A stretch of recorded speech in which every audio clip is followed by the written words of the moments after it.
দৈনিক সাতক্ষীরা, কণ্ঠ নিউজ সাতক্ষীরা। কিশোরগঞ্জের ইটনার বড়হাটি খালে পানি সংকট, দুর্ভোগে ৮ গ্রামের মানুষ। মোহাম্মদ মাহফুজুর রহমান ফরহাদ, ইটনা, কিশোরগঞ্জ প্রতিনিধি। কিশোরগঞ্জের ইটনা উপজেলার বড়হাটি গ্রাম সহ আশেপাশের ৮টি গ্রামের মানুষ চরম পানি সংকটে মানবেতর জীবনযাপন করছেন।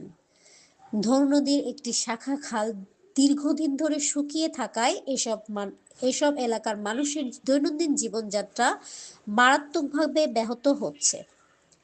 খালে পানি না থাকায় খাবার পানি সংগ্রহ, গোসল ও কাপড় ধোয়ার মতো নিত্য প্রয়োজনীয় কাজ করতে গিয়ে চরম ভোগান্তিতে পড়েছেন এলাকাবাসী।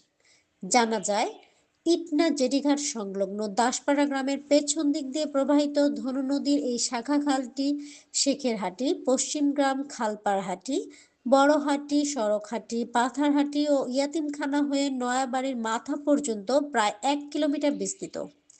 অথচ বর্তমানে পুরো খাল জুড়ে নেই কোনো পানি। স্থানীয় বাসিন্দা হাফেজ মোহাম্মদ মইনুল ইসলাম বলেন, এই খালের উপরেই আমাদের ৮টি গ্রামের মানুষ নির্ভরশীল। এখন খাল শুকিয়ে যাওয়ায় পানির জন্য হাহাকার শুরু হয়েছে। রান্নাবান্না থেকে শুরু করে নিত্যদিনের কাজ করা কঠিন হয়ে পড়েছে। অপর এক স্থানীয় বাসিন্দা মোহাম্মদ তামিম হাসান বলেন, দক্ষিণ হাওরের আমন চাষের জন্য প্রতি বছর এই খালের পানি ব্যবহার করা হয়।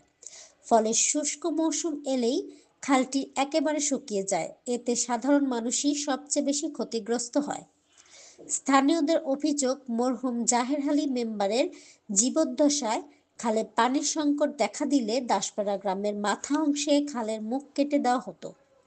এতে ধনু নদীর প্রবাহিত হয়ে খাল ভরে উঠত। কিন্তু গত ৫ বছর ধরে আর কেউই সেই উদ্যোগ নিচ্ছেন না। খালে পানি না থাকায় এর বিরূপ প্রভাব পড়েছে এলাকার নলকূপগুলোতেও। অনেক টিউবওয়েল থেকে পর্যাপ্ত পানি উঠছে না, কোথাও আবার একেবারেই পানি মিলছে না। এতে খাবার পানি সংগ্রহ করাই হয়ে উঠেছে কষ্টসাধ্য। স্থানীয় গৃহিণী মোসাম্মদ রহিমা আক্তার বলেন, সামনে পবিত্র রমজান মাস, সেহরি ও ইফতারে বাড়তি পানির দরকার হয়।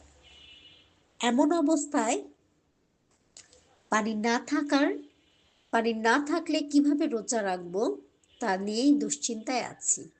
এলাকাবাসী অভিযোগ করেন, কিছু সরকারি টিউবওয়েলগুলো ব্যক্তি মালিকানার মতো দখলে থাকায় সবার জন্য পানির সুবিধা নিশ্চিত করা যাচ্ছে না। ফলে সাধারণ মানুষ আরও বিপাকে পড়েছেন। এমতো অবস্থায় এলাকাবাসী দ্রুত খালের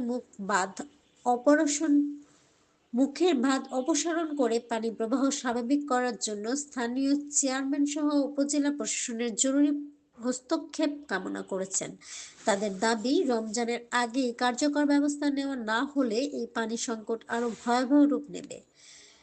পার্বতী শিপ্রা, দৈনিক এসকে নিউজ, সাতক্ষীরা।